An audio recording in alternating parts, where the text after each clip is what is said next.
जब आप सावन के महीने में बेलपत्र का पौधा लगाओ तो ये विनय कर कर लगाना, हे माँ, हे मेरे ओघड़दानी, आप यहाँ पर विराजमान हो, सबका कल्याण करना, जिसके भी दुख हो तकलीफ हो सबको मिटा देना, सब।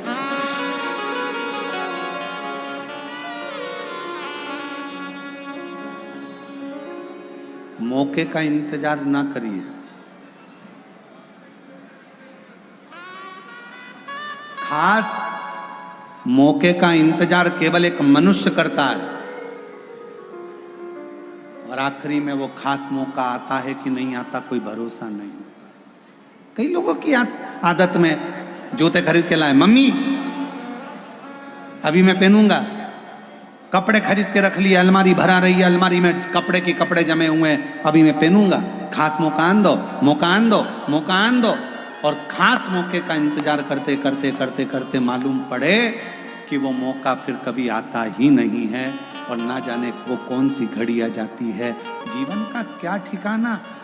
अच्छे खासे फ्लाइट में बैठकर यूरोप जा रहे थे और मालूम पड़े वो फ्लाइट ही कब समाप्त हो गई, किसका ठिकाना। शादी के बाद घूमने के लिए कश्मीर गए थे, कब बन गए किसको मालूम है। नाव में जहाज में घूमने गए थे, जहाज पानी में डूब गया, किसको मालूम है। जिंदगी का आखिरी पल कौन सा होगा ये किसी को नहीं मालूम। इसलिए हर समय, हर घड़ी, हर पल, हर क्षण भगवान शंकर का नाम लेकर शिव को अपनी जिंदगी समर्पित कर कर अपने कर्म को करते हुए अपनी जिंदगी को आनंदमय, अपने जीवन को आनंदमय। और हम तो बाबा के भरोसे चलते हैं, हम तो बाबा के भरोसे चलते हैं। ये दुनिया वाले जलते हैं, ये दुनिया वाले जलते हैं, हम तो बाबा के भरोसे चलते हैं। ओघड़दानी के भरोसे चलते हैं, डमरू वाले के भरोसे चलते हैं, सीहोर वाले के भरोसे चलते हैं। ये शिव तत्व जो प्राप्त हो रहा है इसको ना छोड़ो। इंसान की एक खूबी बड़ी विचित्र है, प्रत्येक मनुष्य की एक खूबी बड़ी विचित्र है, बहुत विचित्र। बड़ा होता है बचपन भूल जाता है,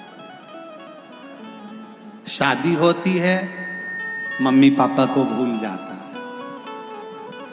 खुद के बच्चे हो जाते हैं तो बहन भाई को भूल जाता है, थोड़ा सा पैसा आता है तो गरीबों को भूल जाता है, और जब बुढ़ापा आता है तो इन सब की याद आती है।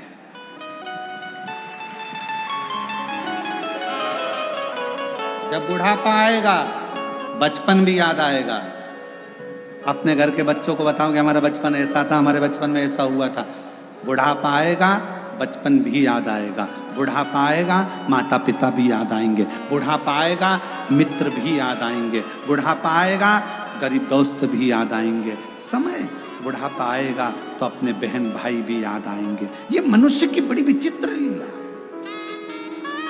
बड़ी विचित्र।